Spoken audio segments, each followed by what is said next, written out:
Hello, Ian.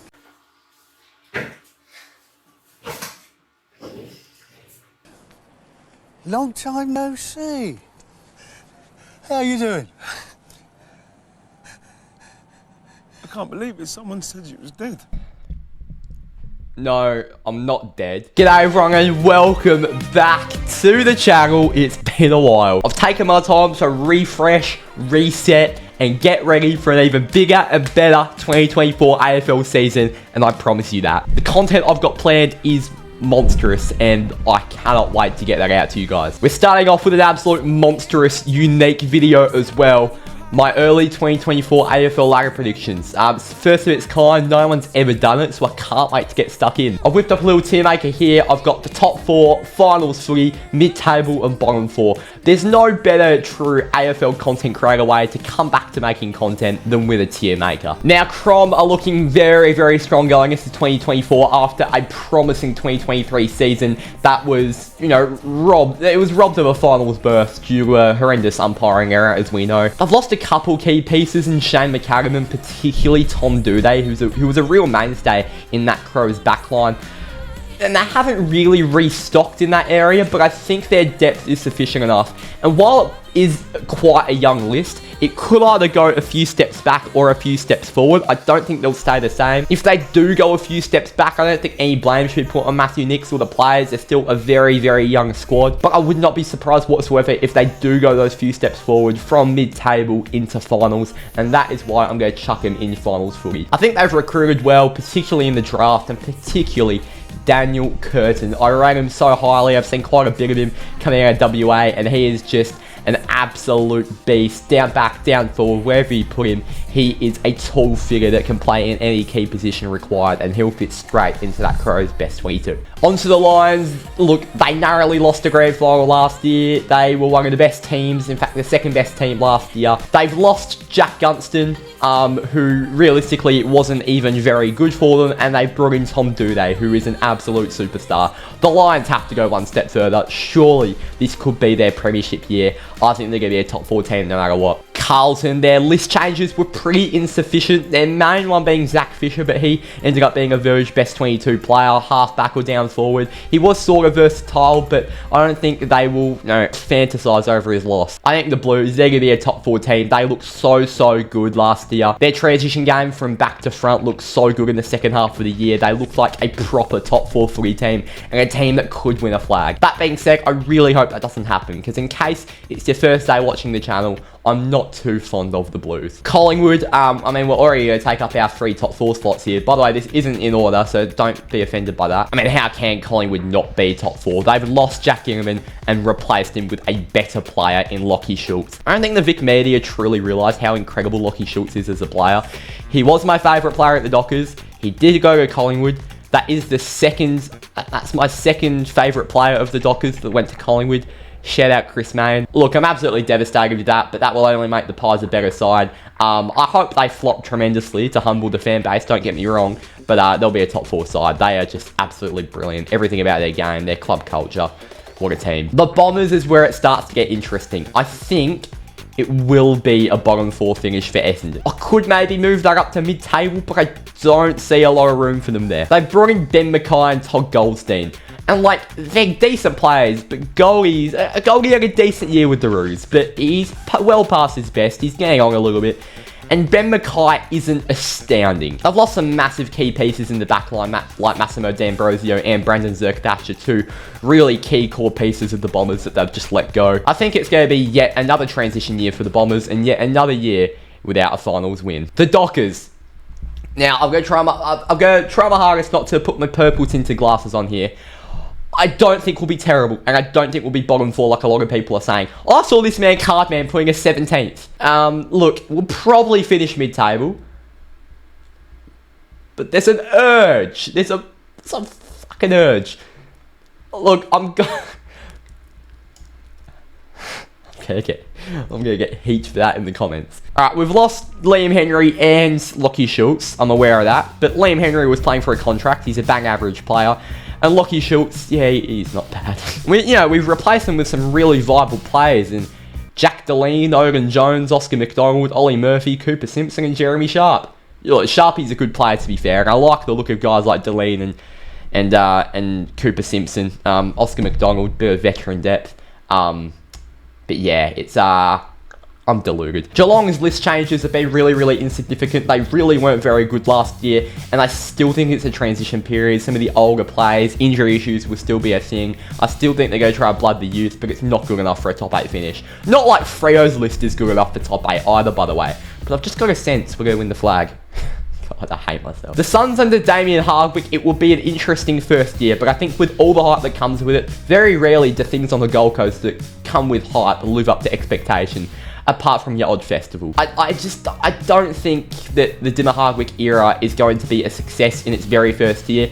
I think we've got to remember Damien Hardwick at Richmond in his first few years was very much a building process, and he's very good at that as a head coach. So I don't think it will be immediate success for the Suns, but under a new coach of his stature, you've got to give him time, and within 3 or 4 years, the Suns will be playing finals footy. I know that's still too long for a club to be making their first finals appearance, but I do probably think they'll be mid-table / bottom 4. I'll chuck in mid-table. I think the Giants, they're a borderline top 4 team, to be honest. I've got one other team that I've got my eye on for top 4, so I am going to put the Giants just in the finals footy slot. But I mean, I think everyone rates them so highly. Last year was a massive, massive surprise. They've kept their list pretty much the same. There haven't been any massive changes. They've got a #1 draft pick that they're developing in the VFL, who's performing very well in the VFL, struggling to find his feet at AFL level, but for a key forward, it takes time for a player like that. The Giants, they've got a young list, they've got a young core, exciting coach, exciting culture, the club's building, the big sound's coming. The Hawk. Look, am I silly to put him in finals? I don't think I am, because I look at a few clubs there, the top 8 never stays the same. There's always a few drastic changes. Look, I've got Melbourne, I've got Port Adelaide, I've got St Kilda, I've got Sydney, I've got the Bulldogs, I've got them all missing finals. But whenever are there not drastic top 8 changes? Yes, I've got the Dockers in finals, and they probably shouldn't be there, but don't take this video too seriously. It's not that deep. Please subscribe, by the way, if you're new, even if I've got one of your clubs missing the top 8. I think the Hawks are just brilliant, and I think Sam Mitchell, who I don't think is a brilliant bloke, but I think he's a brilliant coach. I think he's going to take them to finals this year. And I think, 2025, they might drop off a little bit. It might be a little bit of that Freo case, but they're still such a young side. And I think if they get the consistency right, they've got the talent to play finals football. Melbourne, I'm chucking them in mid-table. I think they're going to miss finals for the first time in a little bit. I think there's a few culture issues off the field that they need sorting out. I don't think it's going to go all to plan for the Ds. And I think it could be, I think there's been a few finals runs where they haven't made the most of it. 2021 was really the only year they were at their very best, and the first half of 2022. But I don't think 2024 is going to be Melbourne's year. I'm going to let them miss out on the 8. I think the Roos will be a bottom 4 team, let's be real. They're still very, very young. Their list is nowhere near where it needs to be. But like I said with Hardwick and Gold Coast, Clarko needs time. And we all know he's a brilliant coach and brilliant at building an unexpected team up. Obviously, I'd be shocked if the Roos made finals, but Alistair Clarkson took an expected wooden spoon Hawthorn side in the late 2000s to a grand final. Clarko can do crazy things. The Roos probably won't do that. I'm not ruling out anything wild from North Melbourne. And they've drafted brilliantly too. I mean, Colby McKercher I rate really highly coming out of Tasmania. Riley Hardiman coming out of WA. They've lost some experience, but I think that's what Clarko wants. He wants to reset, he wants to rebuild, get rid of the guys like Zeeble and Goldstein who have been such good contributors over a long period of time to the North Melbourne Football Club, and reset. Can the Kangaroos produce something this year? Who knows? I've got them in bottom 4. Port Adelaide, I'm going to put them in mid-table here. I think I've got to. I mean, where else am I going to put them? I might shuffle this a little bit around later. But I think the Ken Hinkley contract extension could play into the mind of him and could think he's a little bit safe, play a little bit safe for football. And I think if he misses finals, Hinkley's gone. And I think this will be Hinkley's last year. Even after the contract extension, look, I see Port Adelaide making finals. Hell, I see them making top 4. They were brilliant for the first half of last year, but I'm going to put them in mid-table because there's always a few drastic lager changes. I think Richmond are a locked-on bottom 4 side for me. I don't see a world Richmond don't make bottom 4. I think Adam Uze, he's a really good up-and-coming head coach, but first year with such a lacking Richmond side, with injury issues, with age issues. I don't think it's going to be the Tigers' year. But, look, they've had their year a few times in the past, so I'm not going to feel too much sympathy for them. I think I'm actually going to make a change here. I am going to put Hawk down to mid-table.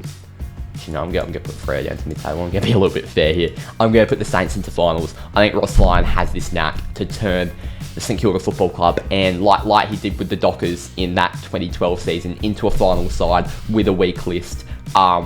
He did it in the first season with the Saints with a weak list, like he did it with Freo in 2012 with a weak list. Second year at Freo, weak list, turned them into a grand final side, turned a bunch of role players into really, really solid AFL footballers.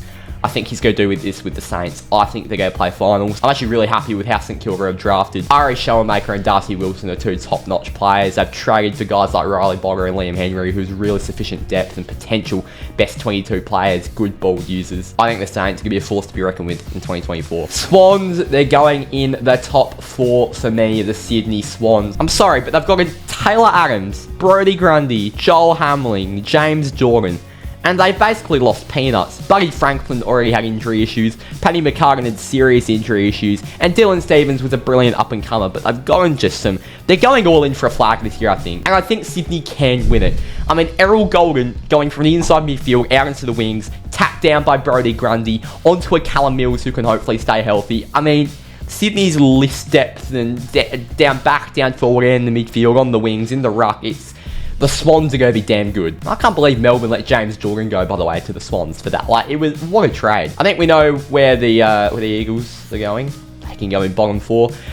They'll build. They'll have another decent building year. I mean, last year wasn't a decent building year. They lost by fucking 170 and conceded 200. But they'll blood the youth. They'll probably finish bottom again. They will finish bottom again. But it won't be as much as a travesty, I don't think.